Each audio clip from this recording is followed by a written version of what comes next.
মনে হয়েছে সামাজিক যোগাযোগ ব্যবসা বা সামাজিক ব্যবসা রাষ্ট্র পরিচালনার প্যারালাল দাঁড় হয়ে গেছে সমান্তরালভাবে। অনেকগুলো কমেন্ট দেখছি যে নির্বাচনের কথা বললেই এই রকম সমালোচনা যেন আর চোখে দেখা যায় না, কিন্তু গণতন্ত্রের কথা বলে আপনারা গণতন্ত্রের উল্টা দিকে যাত্রা শুরু করবেন। নির্বাচনের কথা বলে নির্বাচন নিয়ে ধোঁয়াশা সৃষ্টি করবেন। এটা কি গণতন্ত্রের জন্য শুভ? এটা কি গণ অভ্যুত্থানের প্রত্যাশা ছিল? এটা কি গণ অভ্যুত্থানের জন আকাঙ্ক্ষা ছিল?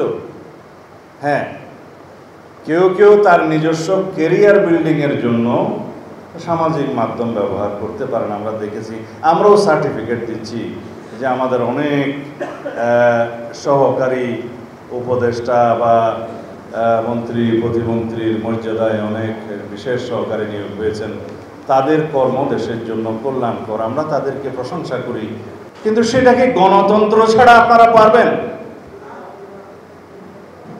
যখনই আমরা ডিসেম্বরের মধ্যে মাননীয় প্রধান উপদেষ্টা প্রতিশ্রুত নির্বাচনী রুটম্যাপের জন্য দাবি করি, তখনই বিভিন্ন সময় বিভিন্ন উপদেষ্টা পর্যন্ত বক্তৃতা দিতে শোনা যায় জনগণ নাকি তাদেরকে 5 বছরের জন্য চায়।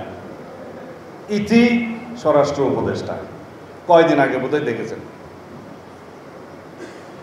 মাননীয় স্বরাষ্ট্র উপদেষ্টার তো পদত্যাগ চেয়ে আমরা বহু কমেন্ট দেখেছি, সেটা উনি দেখেন নাই। কালকে আমাদের ফরিদা আপা একজন উপদেষ্টা, আমার সাথে খুবই ভালো সম্পর্ক, আমি সেজন্য সমালোচনা কম করতে চাই, বললেন যে ওনারা নাকি নির্বাচিত হয়েছেন। কিভাবে? গণ অভ্যুত্থানের মাধ্যমে ওনাদেরকে নির্বাচিত করেছে জনগণ। তাহলে এদেশে ইলেকশন কমিশন আছে কেন? যদি রাস্তার গণ অভ্যুত্থানের মধ্য দিয়ে সরকার পরিবর্তন হয়, সেটা অবশ্যই এই দেশের মানুষের কামনা। কিন্তু একটি নির্বাচিত সরকারের বিকল্প তো আপনারা হতে পারেন না। আপনারা অবশ্যই অনির্বাচিত, সেটা প্রতিদিনই আপনাকে স্মরণ করিয়ে দেওয়া হবে। অবশ্য ওনার স্বামী আমাদের ভাই সাহেব জনাব ফরহাদ মাজার সাহেব গত 2-3 দিন আগে বক্তৃতা দিয়েছে, নির্বাচনের মাধ্যমে নাকি গণতন্ত্র প্রতিষ্ঠা হয় না, কেবল লুটারাদের একটা সাম্রাজ্য প্রতিষ্ঠা হয়।